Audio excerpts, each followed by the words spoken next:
Hi guys! So for today's video, this is the end of tour natin kay Cadena Beach Resort.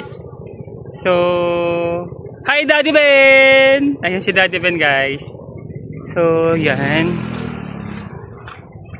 So guys, actually guys, thank you for again na lang tayo kasi nga hindi na ako nakapag-video kanina or kanina umaga.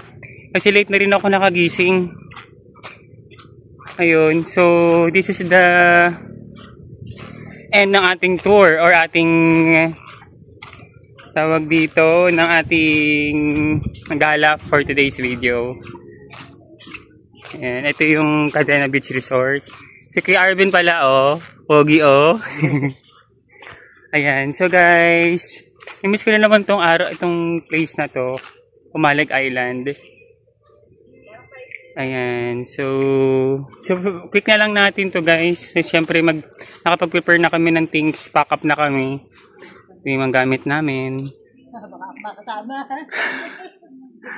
Ayan yung mga gamit namin, paalis na tayo. Ayan, so ikot lang tayo ng konti, siguro mga pabuti na natin 3 minutes kasi nga iba nag-prepare pa.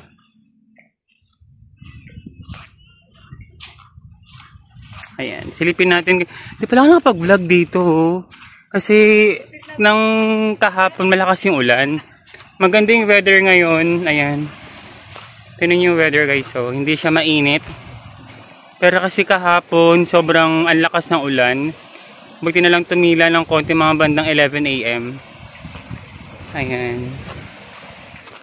May lobo dun. Be, check mo dun dyan. Ayan.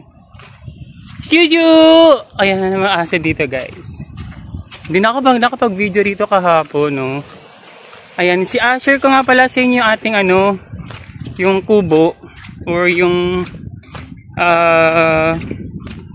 accommodation namin guys. So, worth 950 per day siya.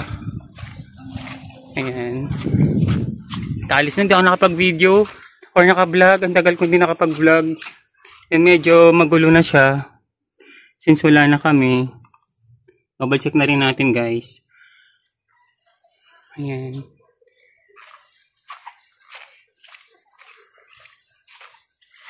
Ayan. End ko na dito guys kasi nga super quick na lang din to.